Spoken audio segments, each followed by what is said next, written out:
really the big buzz where people were working from home and you were trying to do Teams and Zoom and collaborate. Well, a lot of people will put those on and they're doing other things, they're multitasking. When you're doing it face to face, you're not multitasking. You're not have your phone in your hand, you're not texting someone, you're not answering someone, you're not sending an email. You're paying attention to them one-on-one. Hey guys, this is Give Us It Podcast. We are up in the mountains and this is your host, Wes Israelson. Now, if you want to be a part of something special, you want to talk ergonomics, economics, business, and life, this is your chance. We highlight your business, your challenges, the things that have made you succeed in life. So if you want to be a part, this is your chance. Hey guys, this is Wes Israelson. We are up at the Kiln Cabin. You can see the mountains behind us, there's snow. And I'm here with a great friend that I've known for many years.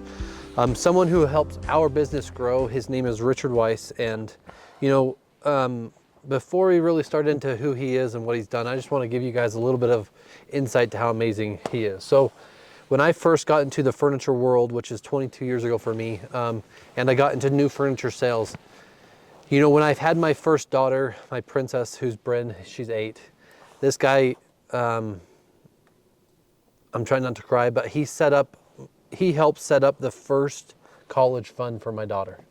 And put the first $100 in, and then got me to get into it to where I'm investing in my children, I'm training, I'm educating. So not only did he do that with my first daughter, but he did it with my second. And I just want to say thank you very much for that, because it's something that's still going. We pay in every month. It's $50 or $100 per child every month, and Good deal. It just keeps growing. So It's good. Before we really jumped into that, he's an amazing person. But outside of that, who are you and what do you do?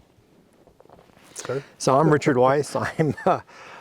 Who am I? That's a great question, right? Who am I? Cheers. But no, I'm Richard Weiss. I'm the owner of Altitude Resource Group. We're an independent manufacturer rep group. Lots of industries use that business model of independent manufacturer reps, from plumbing to fixtures, to just plethora of different industries for office supplies, art supplies, etc. But we specialize in commercial furniture, both indoor and outdoor. So we are basically the manufacturer representatives for the Rocky Mountain region. And you know, about a year ago, we did a podcast in my office, and we talked about a bunch of things. But the subject of today, conversation's sake, is COVID. But really, before we get into COVID or wellness, how many years have you been doing this? I've been an independent manufacturer rep now for 30 years. How has the industry changed? Yeah, well, I've been in multiple industries. I've had rep groups I've owned in now commercial furniture. I've had office supplies, art supplies, scrapbook supplies, and collegiate apparel. Everything that was decorated that you'd walk into a college university that had their logo on it, University of Utah or BYU or USC, whatever. I mean, everything from keychains to shot glasses to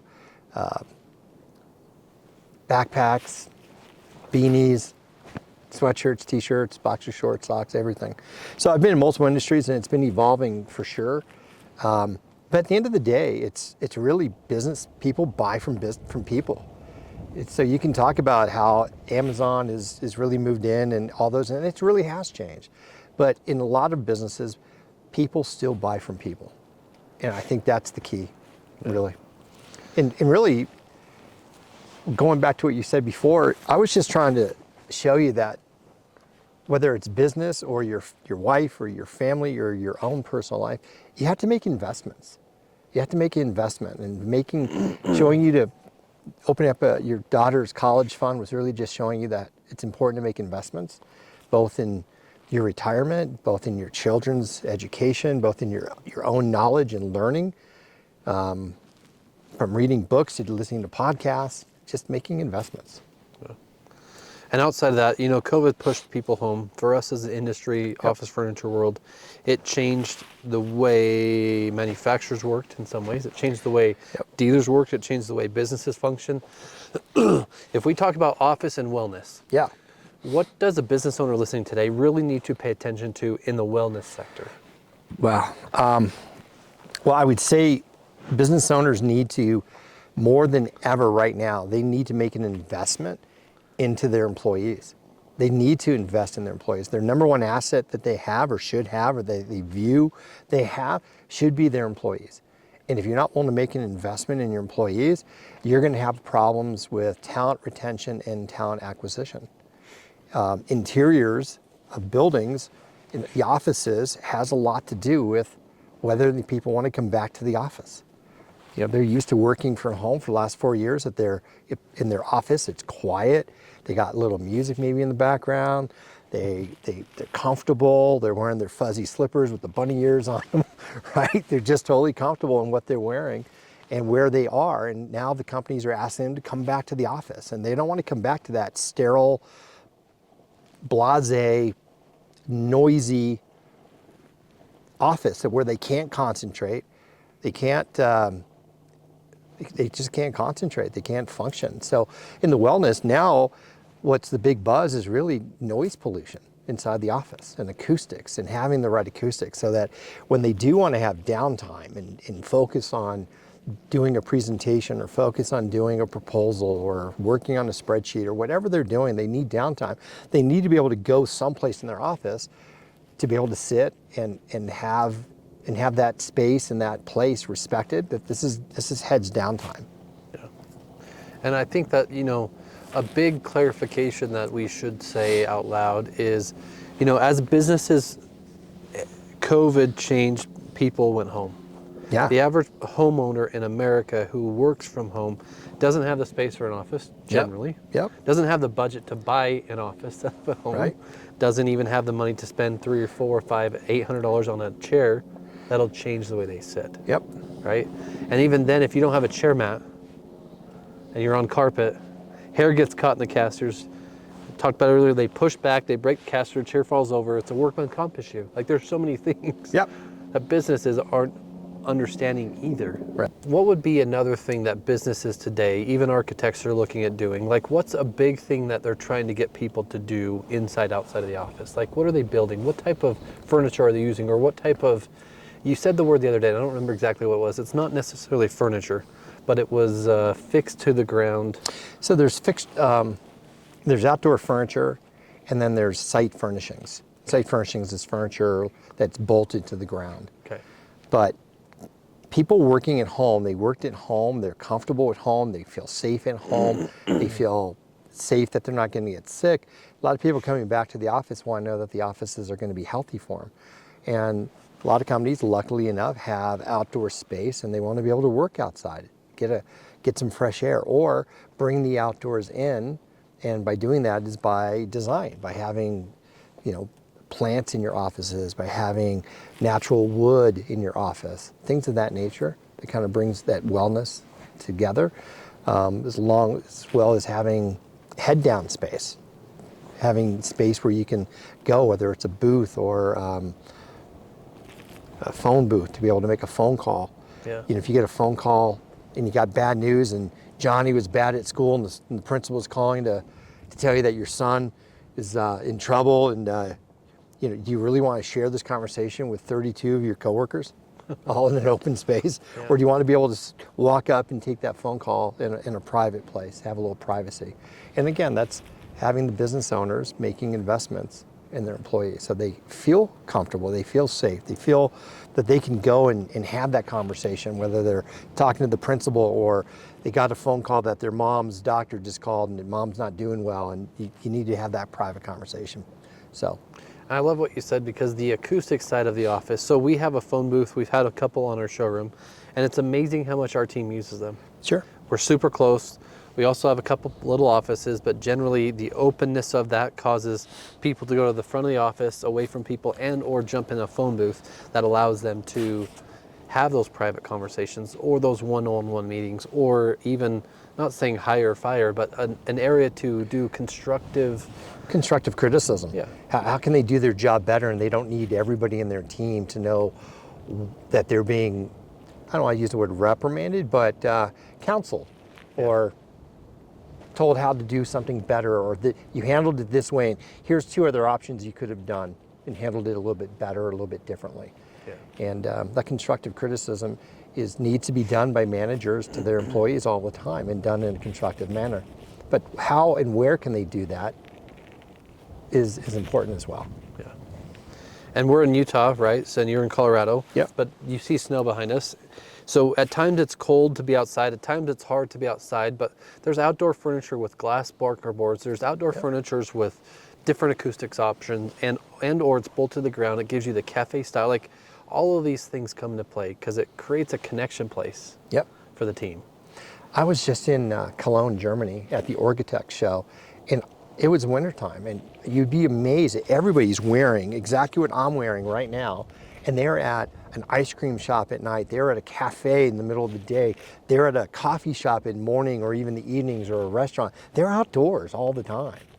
It's just, I think the Europeans are a little bit more in tune to it, if you will, but I think America is starting to understand that if you do have an outdoor space, that you want to be able to have the same tools, the same furniture. You'd be able to have indoors, which has a lot to do with a whiteboard, to be able to have a conversation, to be able to have a meeting amongst your team, to be able to jot down ideas and concepts and things like that.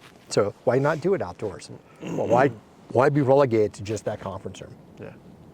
And part of all of this, why do ergonomics matter as a rep's view with manufacturers and with end users? Like, what's your view on ergonomics? How important are they? Well, I'll answer a different question. Do you spend any money on the bed you sleep on that you're going to spend 7 or 8 hours sleeping? Yeah. Well, why wouldn't you spend money on a chair that you're going to sit in for 7 or 8, 9 hours, maybe 10 hours a day that you're working? And this is something you touch for 8 hours, 10 hours straight. This is important. This is an important piece of equipment. Your desk, or the type of laminate on the desk, may not be nearly as important. You can skimp on that if that's an area you need to skimp on, but something that the employees are touching, sit on, needs to fit, first of all. And unfortunately, a lot of people just say, hey, I have 300 employees and I need a chair for 300 people. Yeah. And I always use the example, if you had those same 300 people and you were doing a company picnic and you gave everybody hey, we're gonna give you a medium t-shirt. We all want you to wear this because it has our company color, the company name on it. Well, there's gonna be quite a few people like me and probably you. We're not fitting in that medium t-shirt. It's just not gonna fit. So why would you do the same thing with a chair? We're gonna give you one chair and it's gonna fit all of you. That's not gonna work, and it doesn't work. So you got Susie, who's 5 foot or 4'10", and you got Johnny, who played football, and he's 6'6", and when he played football he was 310, and maybe he's not 310 anymore, maybe he's 350. Well, you need a chair that's gonna be able to handle his weight load capacity. You also need a chair that's gonna handle the width and size for him. Or you got a guy that played basketball and he's 6'9" and he's tall, but he's thin. You need a chair to be able to fit him as well. So it's important to have the right chairs to be able to fit the employees. You can have the same look, the same style, the same mechanism, but it's got to fit. So that's basics ergonomics 101 to me, is making sure it fits and having the right product. And even on that note, like, the definition of insanity is doing the same thing over and over and expecting a different result. What we're talking about is going and buy 300 chairs and expecting every employee to fit in a medium shirt. Right. Right? Right. It does not make sense. Not because you don't know, because you really don't know, but because you've never had someone educate you on ergonomics or how chairs fit, right? Yep. How many times have you seen, or have you been a part of, you fitting a chair to someone or a dealer and it changes the way they sit? It changes the way they sit, it changes their posture, it changes how they feel. I've had people tell me their back feels good, their legs aren't going numb, their butt's not going numb, their arms aren't going numb, their necks aren't hurting. I mean, so many things just leads into it that you can just have a good ergonomic chair. It doesn't need to cost you $1,500 to have an ergonomic chair. You can spend well south of $700. Probably more like $400 to $700. You can find a really decent ergonomic chair. It just doesn't have to be that expensive. But you got to care enough to say to my employees, hey, we're going to get an ergonomic chair and we have 100 of you. And the fact of the matter is there's probably 15 to 20 of you that are going to need some sort of tweaking to that chair, that style. The seat needs to be a little bit smaller, the seat needs to be a little bit bigger, or it needs to be a little bit taller back or a little bit shorter back to be able to fit you properly, but have the same mechanism, which is the mechanism I like to say is like the engine and transmission on a car. So y'all know how to adjust it and y'all can help each other, but having the right chair is important. To me, it's critical. Yeah. I think it's even more critical to think about what you said, whether it's shirts or shoes. Say that you have 100 people. Can they all wear size 10? No. Yeah. And some And not just wear a size 10, but hey, we're going to go have you run that race now. Yeah. And I love the point of the mattress and the connection with how much time do people spend working in an office? They spend more time in their office chair now than they do laying down in bed.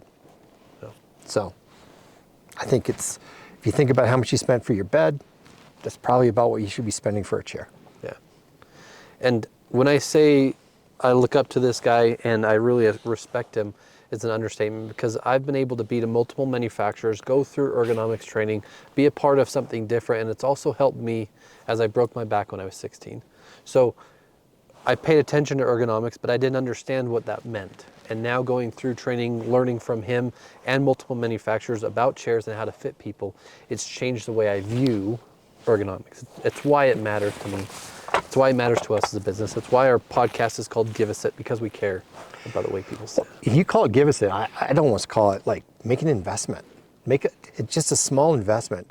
So you talk about insanity, and I think Einstein is the one that maybe coined that frame of insanity.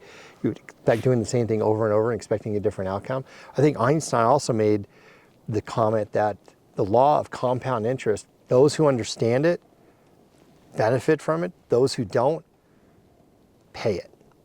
Well, making an investment as a business owner or a business, just an employee that wants to buy a chair for themselves, making that investment is an investment that you're going to have for the next 10 to 15 years. It's going to work for you. That's going to be a great tool to have. And I think it's an investment. So whether it's a chair or an ergonomic monitor arm, or investing in your daughter's college education, investing in your own future by reading a book once a month, once a quarter, to be able to improve yourself, making investments in your retirement, putting a little money aside and letting the law of compound interest help and grow your portfolio, so that when you are 65 and 67, 68 years of age and you go to retire, you have enough money to be able to last you. And even then, I'm going to touch on 2 points because I think it's relative. So we talked about, you said the words, gosh damn it. I'm going to go in reverse because maybe I'll remember what the 2 words that you specifically said. But think about age 65, 67, 68. Yep. If you don't sit correct in your chair, if you don't work correct, how the hell are you going to retire anyway? Because your body's not going to be able to do anything. At what point, A, you don't take care of yourself or you don't eat healthy is one thing, right? Nutrition's all that. But if you don't sit correct, pretty soon you're going to be slouching. You can't move your neck more than this, and your arms, your shoulders, everything hurts. Your legs hurt. It kills your body. Yeah. Kills your body. Kills it. Yeah. Yeah, I totally agree. And gosh, the investment side of what I was going to say, I'm trying to think of the 2 words, and they'll come to me as I go through this, I'm sure. That's all right. But if you talk about investment and you say Christmas is coming, you have Christmas bonuses, great. But we say, hey, you should invest in your employees. Well, as a business owner, you should. Does that mean you should buy them all new chairs? I don't know, but I can tell you what I believe. If you buy them new chairs and you don't teach them how to use it, it won't freaking matter. Yeah, agreed. If you buy them new chairs, you hire us, and we show them how it works, it'll make a difference for them, which in turn gives you an ROI. Your investment comes back. It does. Comes back. Comes back. Yeah. And ergonomics matter, acoustics matter, just like ergonomics matter as much as the sound. Sound's a big thing right now. It used to be 15 years ago, ergonomics and wrist rests and monitor arms and ergonomic seating were the buzzwords, and carpal tunnel syndrome. It was a big thing in it, protecting your workman's comp so that your rates don't go up and be able to show your workman's comp what you're doing. Right now, acoustics are probably the big buzz thing inside the office. So getting people that are to come back to the office so that they can concentrate, they can focus on their work, they can have a conversation, collaborate, and not feel like they're yelling or get a sore throat. Or I've heard numerous times where employees come back and they're like, there is no flipping way I can do this anymore. I have a headache, I'm stressed, I'm angry, I leave here, I'm an angry human being because the noise is just overwhelming. Where I'm used to sitting on my dining room chair for the last 3 years working from home, and it's quiet, and I was able to concentrate and I had downtime. It was way more effective. Well, guys, if you want your employees to come back, you need to do something different. You just can't mandate that you got to come back 5 days a week, or a lot of companies are trying to compromise and they're calling it Tuesday, Wednesday, and Thursday, and Monday and Friday you can work from home. So either regardless, the employees are going to find another place to work where they feel valued, they feel appreciated, and they feel respected. Respected is like, you're not respecting that I can be more effective working from my dining room table, sitting on my dining room chair, even if it's not ergonomic. They're gonna go someplace else. So get them a chair that fits, show them how it works, make sure it fits them, show them that we're not just ordered 300 chairs for 300 people and expect all 300 to be comfortable in the same chair. That's just not realistic. Like I said, you're all gonna wear that medium t-shirt. Well, you guys can't see it under this puffy, but this body is not wearing a medium t-shirt anymore, okay? I'm not showing my midriff. It's not gonna look pretty, so. Yeah. And the acoustics, you have STC rating, you have the decibel meters, you have all of these things that can measure the sound rating and or the sound transfer or vibration levels, right? Yes, yes, and yes. If people have, like, say, just like this cabin does, they have no acoustic ceiling or properties, but the walls are also wood and the floor's wood. All that sound's going to reverberate, it's going to travel, it's going to echo. Yep. What area do you think people should treat first, or how should they come about talking about acoustics? What areas should they really focus on? You know? Well, it's a complex solution, but the fact of the matter is you need at least 60% of the solid surfaces to have some sort of sound absorption. And when you have a desk that's laminate, that's a solid surface. You got polished concrete floor, solid surface. You got concrete walls and maybe a steel ceiling. It's not just the sound is so loud, it's also the vibration of the reverberation that's causing people to have problems. They're frustrated. So everything from floors, I mean, I guess the simple way would just be think about 2/3. Yeah. So. And that's great, because if you think about 2/3, you can put it in a box. You have a floor. You got six walls, sides, yeah. 6 sides. Yeah. You got the floor, you got the ceiling, and four sides. You need at least 2/3 to really make any kind of a dent in that. And a little bit more into, again, back to doing the same thing over and over causes you to never have the different result, right? The definition of insanity, right? But people who invest in acoustic pods, put them in their space, teach their people how to use them, why to use them, and get some sort of reservable option for them that allows it to be, hey, you can use it for X amount of time, and it's somebody else's turn. Yep. It creates a demand, but it also gives them a place to relax. It gives them that place to feel at home, not at home. Correct. Is there a type of pod that's really moving good for the industry? Are there things to really, like, is it a 1-person pod, a 2-person pod, a 4-person, 8-person, anything like that you can? I mean, you got to think about what you want your employees to do. If you want some place for the employee to make a phone call, then you probably need to have single pods or a phone booth. If you want collaboration and you want the people to come in, which is really the big buzz where people are working from home and you were trying to do Teams and Zoom and collaborate. Well, a lot of people will put those on and they're doing other things, they're multitasking. When you're doing it face to face, you're not multitasking. You're not have your phone in your hand, you're not texting someone, you're not answering someone, you're not sending an email. You're paying attention to them one-on-one. So collaboration is the real big buzz to be able to come in.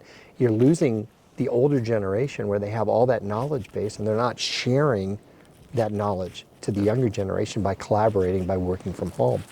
You also don't have spontaneity where we have a conversation, all of a sudden you're like, oh, thanks for bringing it. That's an idea.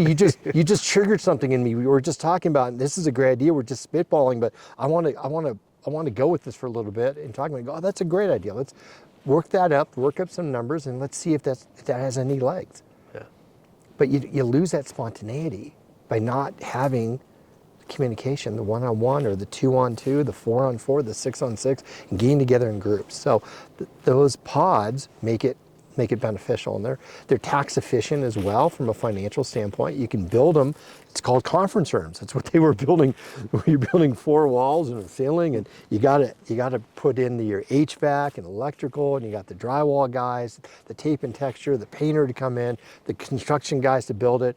If you already have your employees there, it's extremely disruptive to do it. Plus the fact, once you spend all that money to build those 4 or 5 additional conference rooms, it's a 27-year tax write-off. Right? It's a depreciation over 27 years. When you buy one of the booths or the pods that we're talking about right now, under the present tax law, it's a 1-year depreciation. So it's very tax efficient. And when you move, you can take it with you. I believe that's tax code 179, I think, but I could be wrong. But I agree. It's very tax efficient. Yeah. So if you want to spend $15,000 by building a conference room, or $20,000 and taking 6 to 8 weeks to build it with the trades, because there's so few people in it, then go right ahead. Where you can spend another $3,000, buy it, and have it built and ready to go in less than 24 hours. Yeah, and even on that note, we've had a lot of people reach out to us that trying to get furniture before the end of the year. Yeah. I got tax money to spend, I need to get it, and I need this. I got budget money, got to spend the budget money. Yeah, otherwise I don't get it next year. And you know, a great place to dump that money, not just to dump and use, right? But put it into acoustics, put it into your space in your building. That's going to get you some ROI. Employees want to come back. Employees connect when they're back. They have the spontaneity. They have this creation, this invention, connection side. And then even the ergonomics. And hire someone like us or someone who does what we do to get your business, to show your employees how much you care. Yeah. Yeah. It doesn't take a lot. It really doesn't. It doesn't cost a lot. It doesn't take a lot. But if you do something for your employee and you say, hey, we're buying new chairs, but we know you're a little bit shorter stature, you're less than 5 feet tall, we're going to get a chair that makes sure you can touch the ground and it's going to fit you. Or you go to the guy that, hey, I know you played basketball and you're 6'7", like I mentioned, we're going to get one that's going to fit you. I think they're going to feel like, hey, these guys care about me. Like, they care. I want to work for them. I want to work hard for them because they care about me. As opposed to someone who says, hey, here's a chair, and be grateful you got a new chair. Yeah. Even though it doesn't fit. You know, something that happened this last week is I get an email from Rich here, and you know, I think it was 2015, 2012, I don't remember exactly when, but this guy that worked from home reached out to Office Master to buy a chair that he had bought from me 10, 12 years ago, or whatever the number was. Yeah.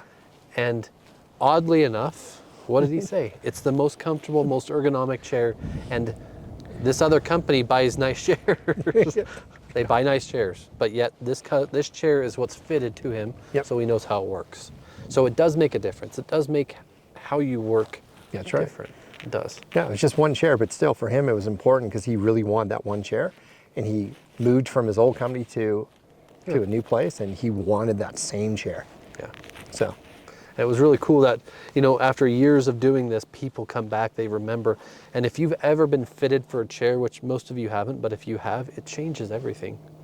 And if you don't think so, it's like you go skiing, you go boating, you go fishing, you go do anything, but you buy specific gear that's related, fitting to you. Shoes fit, like we said, not mediums, but your clothes fit. Yep. Jackets fit, all those things. You buy fitted things to you every day. You buy. Your pants fit you, your shoes fit you, hats fit you. I still have, it doesn't fit anymore, but I still have the first suit I ever bought at 19 years of age. And I had custom made, and it's a wool suit. I still have it in my closet. I mean, I wish I still fit in that thing, but I mean, when I was walking tall, man. I was walking tall when I had that suit. Because it fit, it was made to me. Yeah. So, you know, we're not gonna make a custom chair, that's not what we do, but we're gonna make sure the chair fits you. Yeah. And I agree, because what Rich just said is truly what is a great point to understand. It's not like you can buy a suit and get it fitted once and it will never fit you. You probably have it seamed, you could probably have it resized, right? But a chair is ergonomically adjusted to you. And it can be adjusted to you or to someone else time and time and time again. Yeah. Well, an ergonomic chair, what people misunderstand about is they think they get it fitted to them, it's adjusted to fit them, and that this is the way they're supposed to sit. You're gonna lean back into the chair, you're gonna relax it, stretch. It's no different than when you sleep at night. When you sleep at night, you kind of adjust about every 2 hours you move. You turn from one side to the other, your back to your stomach, et cetera, et cetera. So in a task chair, you're doing the same thing. You're doing different tasks throughout the day. You're going to adjust and move the adjustments to what you're doing, whether you're on the phone, having a conversation, leaning back into it, or, okay, now I got down, get serious, I gotta get this report done. Let me adjust this properly. Yeah. So it's giving me more support. And there's more than just ergonomics that meet the chair. We try to marry the person to the chair and the person to the desk, and then all of that to the monitor arm, so that all of it works in conjunction with exactly how your body is. Yeah. Now, when you stand, those things have to be readjusted sometimes. When you sit, they have to be readjusted, or when you perch. So the understanding the education side is why we're really doing the podcast. It's why we're helping businesses. And it's why we have special guests like Rich that know the industry, so you guys can understand it, not just from my voice, but from something great. So, what's a fun fact about Richard Weiss that very few people know? Is there any? I love to travel. I got the travel bug. Personally, I love it. I spent years scuba diving. I loved to scuba dive. We've got over 300 dives. I used to go skydiving. I mean, I used to be kind of a thrill seeker, but I'm getting a little bit older, kind of getting a little grayer in the beard. And you're the one that took me out, tried to get me wake surfing, and I popped my hamstring, and my fiance was yelling at me like, "You're not a kid anymore, Rich." But I still think I'm a kid. We all think we're kids, right? I mean, we still think. I'm going to be 62 years old next month. I don't think like I'm 62. I think like I'm 19. Yeah. You know, in my head, I still think I'm a kid. I'm a young man. Yeah. But that's about me. I just love to travel. I like to visit other cultures and do different things. So that's good. Yeah. And I'm going to use that to ask this question too. So going back to investing or investment in yourself, and going back to what you just said, 62, and everyone still feels like kids, because a lot of people do. It's not important for me to sit correct, Rich, because I'm young enough. It's not going to hurt my body. Yeah, it's just like it's not important for you to put $50 a month into your Roth IRA, because you got plenty of time to catch up to that. No, it's the law of compounding. It's the law of physics. It's the same way. If you slouch now, you're going to slouch when you get older. When you get older, you're going to walk like an old man. You're going to need that cane leaning forward because you sat at your office 5 days a week, 8 hours a day for 40 years, and you sat like with terrible posture. It's going to affect you. It's going to, it just is. It's just a fact of life. It's not even a theory. You're going to feel worse as you get older. You have to make an investment in your time. You got to do a little moderation, exercise. You got to sit right. You got to eat right. You got to make some investments, financial investments. You got to take some investments in learning, reading some books, watching some podcasts, just to improve yourself. So I think to me, it's all about making those time and making the investments. I think one of the most important things you said there was also the investment in time, not just with your chair or ergonomics, but with your family. Yeah. With your financial life, with your education, with your development. Yep. Because again, doing the same thing over and over, monotony. Yep. Over and over and over, and expecting you to have a retirement, or expecting you to have a healthy life, or a healthy marriage. Yeah. Right. I mean, you gotta put some effort into it.